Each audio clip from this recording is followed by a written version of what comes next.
ইস, বড্ড দেরি। মা,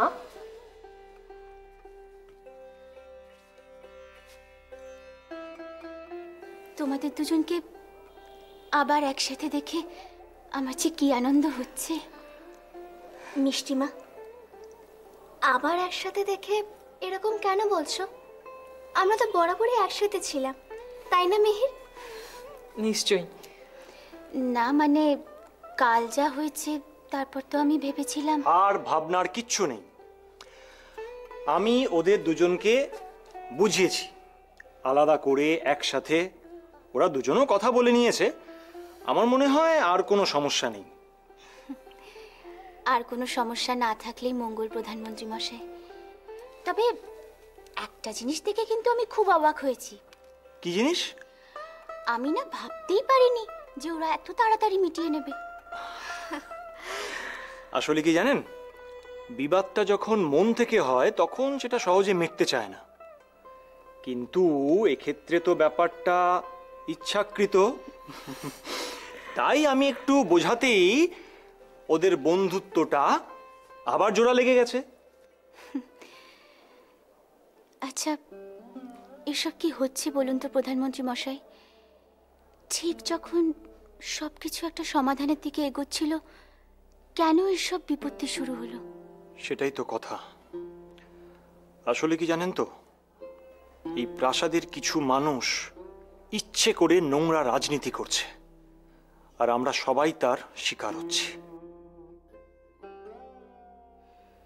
জানি, আজ সেটা নিজের চোখে দেখলামও।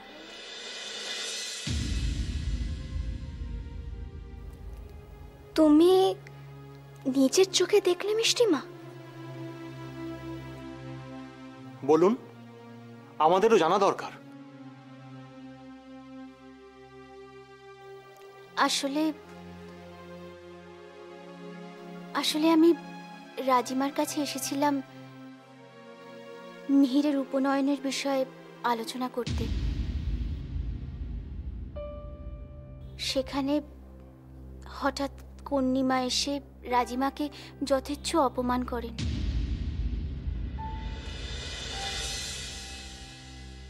আর আমাকেও কথা শোনালেন।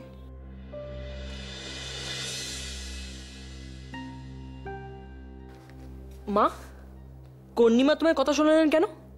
তুমি কি করেছো? আসলে আমরা তো তোমার উপনয়ন করাইনি, তাই উনি আমাকে আর তোমার পিতাকে দোষারোপ করলেন, আর তাকে এই বিষয়ে আলোচনা করার জন্য ডেকেও পাঠিয়েছেন। আমি জানতাম একদিন না একদিন এই কথা উঠবে, তাই বারবার তোমার পিতাকে আমি বলেছি এই বিষয়টা নিয়ে দেরি না করতে। উনি যে কেন গা করলেন না কি জানি। হয়তো রাজপুরোহিত মশাই চান না যে মিহিরের অধ্যয়নের কোনো প্রভাব পড়ুক, তাই। উপনয়ন করালে অধ্যয়নের উপর প্রভাব পড়বে? আপনি তো জানেন, আপনি তো একজন ব্রাহ্মণ বংশীয় রমণী। উপনয়নের কিছু নিয়ম রীতি রয়েছে যাতে স্বাভাবিক জীবনযাত্রা বেশ কিছুটা প্রভাবিত হয়। যদি তাই হয় প্রধানমন্ত্রী মশাই, সেটাও তো উনি মুখ ফুটে বলতে পারেন। আমাকে এড়িয়ে যাচ্ছেন কেন? ঠিক আছে, আপনি কোনো চিন্তা করবেন না, আমি রাজপুরোহিত মশাইয়ের সঙ্গে এ নিয়ে কথা বলবো। দেখুন, যদি শীঘ্র কিছু করতে পারেন। চলো মিহির। তুমি যাও মা, আমি একটু পরে যাব। ওমা, কেন? সন্ধে হয়ে গেছে, চলো। আসলে খনার সাথে আমার কিছু গুরুত্বপূর্ণ বিষয় নিয়ে আলোচনা করার আছে। বললাম তো, তুমি যাও, আমি একটু পরে যাব। মিহির অবাধ্যতা করে না, আমার সাথে চলো, না হলে এক্ষুনি আবার এই নিয়ে কথা উঠবে। চলো চলো চলো চলো।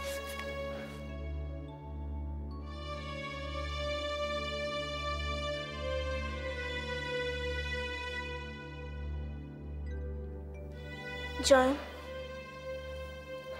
শুনলে তো, আবার কন্যিমা রাজিমাকে অপমান করেছেন। শুনলাম, আর শুনে কষ্টও পেলাম। রাজিমাও নিশ্চয়ই খুব কষ্ট পেয়েছেন। স্বাভাবিক। জয়ম, আমি বরং রাজিমার কাছে যাই।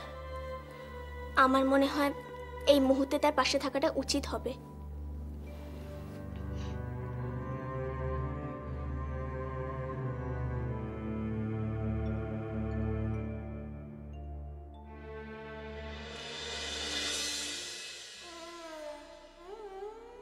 আর কতদিন, আর কতদিন এই নোংরা খেলা চলবে? আর কত অপমান, কত গঞ্জনা সহ্য করতে হবে আমাকে? এর কি কোনো শেষ নেই? নাকি জীবনের শেষ দিনটা পর্যন্ত আমাকে এসব সহ্য করে যেতে হবে?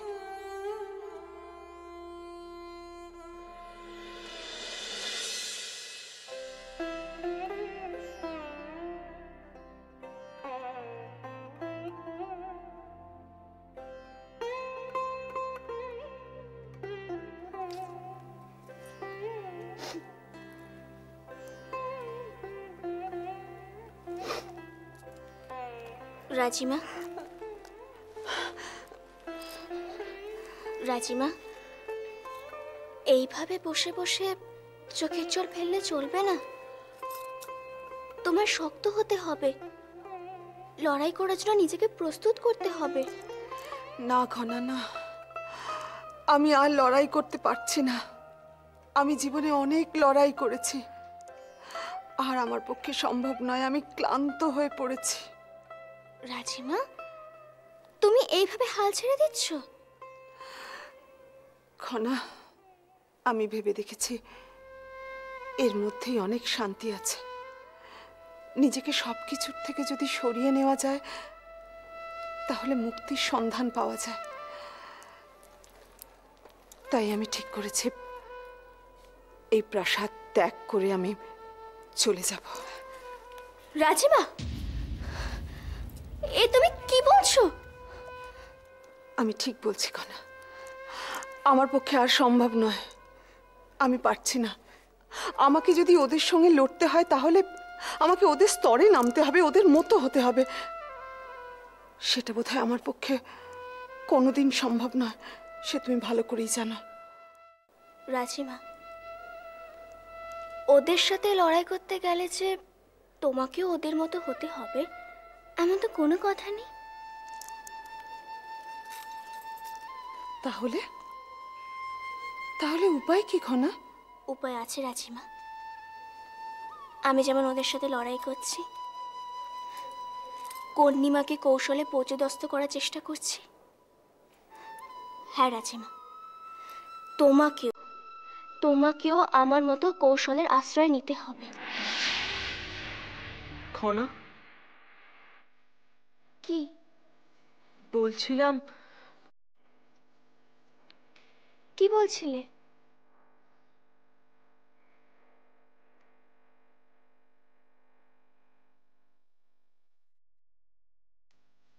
মেহের,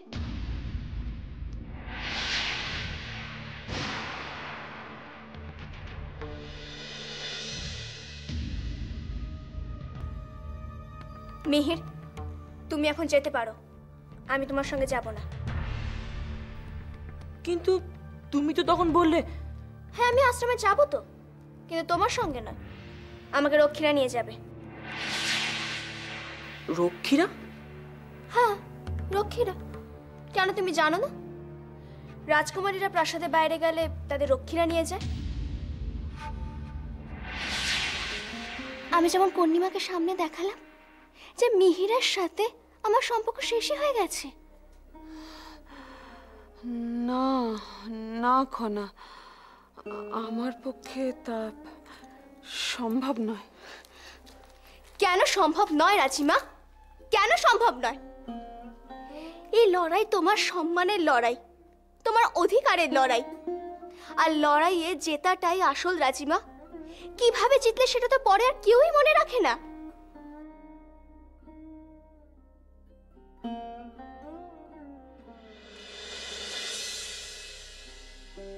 রাজিমা, তুমি সিংহলের রাজমাতা, কাকা দাদুর প্রথমা স্ত্রী।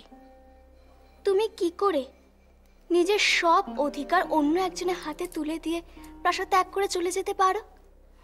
আর তুমি এমন একজনের হাতে তুলে দিতে চাইছো যিনি চিরদিনই সিংহলের অতিথি ছিল, আছে ও থাকবেও। খনা, খনা, এ বড় কঠিন লড়াই। আমি আমি কি একা একা লড়তে পারবো? রাজিমা, নিজেকে একা ভেবো না। তুমি এতদিন যাদের পাশে ছিলে, ভালো চেয়েছো, সাহায্য করেছো, তারা কিন্তু সবাই তোমার পাশে আছে।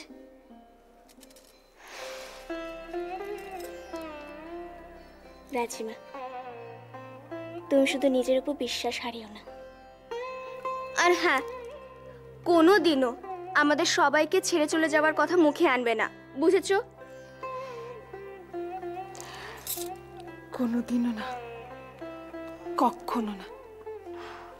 খনা, আমি আর কোনো দিন বলবো না আমি ছেড়ে চলে যাব।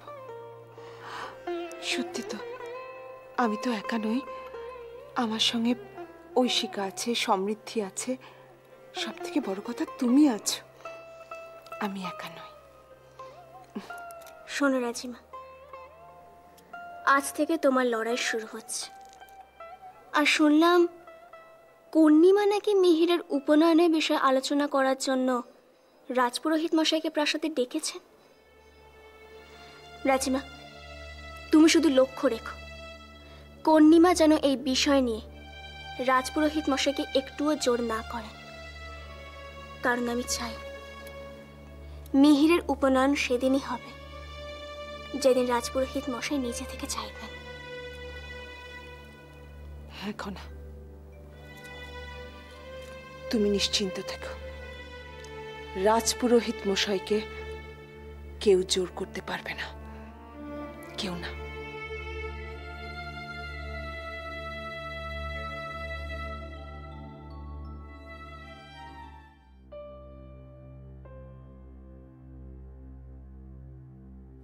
কিছু মনে করবেন না রাজপুরোহিত মশাই, যদিও এটা একান্তই আপনার ব্যক্তিগত ব্যাপার, তবু আমি আপনাকে না জিজ্ঞেস করে পারছি না আপনি মিহিরের যজ্ঞোপবীত ধারণের অনুষ্ঠানটা করছেন না কেন? আমি এ বিষয়ে আপনার সাথে কোনো আলোচনাই করতে চাই না। কিন্তু কেন? আলোচনা করতে চাই না মানে আলোচনা করতে চাই না। দেখুন, আপনি বলবেন কি বলবেন না সেটা আপনার ব্যাপার, কিন্তু একটা কথা মনে রাখবেন, আপনি শুধুমাত্র মিহিরের পিতাই নন, আপনি এদেশের রাজপুরোহিত মশাইও বটে। কি বলতে চান আপনি? মহারাজ যেমন এদেশের রাজনৈতিক প্রধান, আপনিও তেমনি এদেশের ধার্মিক প্রধান। তাই আপনি যদি মিহিরের এই অনুষ্ঠানটা করতে গাফিলতি করেন, তাহলে সাধারণ মানুষের কাছে আপনার কি দৃষ্টান্ত স্থাপিত হবে বলুন তো? আমি গাফিলতি করছি না, আমি আমার কর্তব্য সম্পর্কে যথেষ্ট সচেতন। তাহলে সমস্যাটা কোথায়? দেখুন, আপনি যদি আমাদের না বলেন তাহলে আমরা বুঝবো কি করে আপনাকে সাহায্য করব বলুন তো? আমি আবারও বলছি, আমার কোনো প্রয়োজন নেই কারোর সাহায্য নেওয়ার।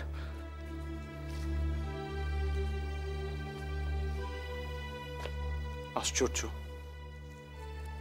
আপনি সমস্যায় আছেন বুঝতে পারছি, আমরা আপনাকে সাহায্য করতে চাইছি, আপনি সাহায্য নিতে চাইছেন না।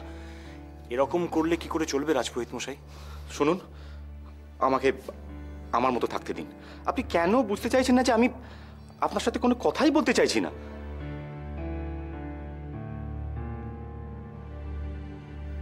আপনি আমাকে বলতে চাইছেন না, ঠিক আছে, কিন্তু কন্যিমার কাছে আপনাকে জবাবদিহি করতেই হবে। তার মানে? আপনি হয়তো জানেন না, কন্যিমা এ বিষয় নিয়ে আলোচনা করার জন্য আপনাকে ডেকে পাঠিয়েছেন। এখন আপনি একবার ভেবে নিন আপনি কি বলবেন। আপনার ব্যক্তিগত ব্যাপার বললেও আপনি কিন্তু কন্যিমার কাছ থেকে মুক্তি পাবেন না। হঠাৎ করে কেন যে কন্যিমা মিহিরের যজ্ঞোপবীত নিয়েই পড়লেন, আমি তো কিছু বুঝতে পারছি না। যজ্ঞোপবীতের ধারণাটা আসলে একটা অস্ত্র মাত্র। উনি চান যেভাবেই হোক সিংহলে শান্তি এবং স্থিতিশীলতা বিঘ্নিত হোক। বুঝেছেন? আমি বুঝতে পারছি, কিন্তু কর্ণিমাকে ঠেকাতে পারবো না, কারণ আমার সে ক্ষমতা নেই। এরকম কেন ভাবছেন রাজপুরোহিত মশাই? দয়া করে আপনি আপনার ক্ষমতা সম্বন্ধে সচেতন হন। মহারাজের অনুপস্থিতিতে একমাত্র আপনিই পারেন দেশের হাল ধরতে। আর তাছাড়া সভাতেও তো আপনাকে গুরুত্বপূর্ণ ভূমিকা পালন করতে হবে। কিন্তু কোনো কিন্তু নয় রাজপুরোহিত মশাই। এখন শুধু আপনি মাথা ঠান্ডা করে ভাবুন কিভাবে কন্যিমার সম্মুখীন হবেন আর তাকে আপনি কি বলবেন। আর হ্যাঁ, আর একটা কথা মনে রাখবেন, আপনি যাই বলুন না কেন তা যেন দেশের শান্তি এবং স্থিতিশীলতা রক্ষার অনুকূলে হয়।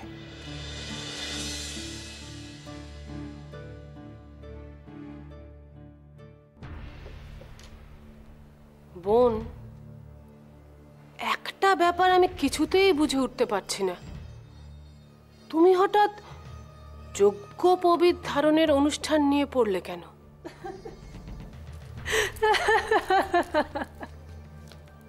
হাসছো যে? হাসবো না? এরকম প্রশ্ন করলে না হেসে উপায় কি বলো? আচ্ছা, তুমি আমার দিদি হয়ে কি করে বুঝলে না বলো তো আমি কেন ঠিক এই বিষয়টা নিয়ে সরব হয়েছি? আমি সত্যিই কিছু বুঝতে পারছি না, বিশ্বাস করো। আচ্ছা, তাহলে শোনো দিদি, প্রত্যেকটা মানুষেরই একটা দুর্বলতা থাকে, আর তার সেই দুর্বলতাটাকে ঠিক মতো খেলাতে পারলে সেই মানুষটাকে পুরোপুরি ভেঙে দেওয়া যায়। কিন্তু রাজপুরোহিত মশাইকে ভেঙে দিয়ে কি লাভ? লাভ আছে দিদি, লাভ আছে। একটা মানুষকে ভেঙে দিয়ে দুর্বল করে দিতে পারলে তবেই তো তাকে নিজের মতো করে ব্যবহার করা যায়, তাকে নিয়ন্ত্রণ করে নিজের স্বার্থ সিদ্ধি করা যায়। কিন্তু রাজপুরোহিত মশাইকে দিয়ে তোমার কি স্বার্থ সিদ্ধি হবে?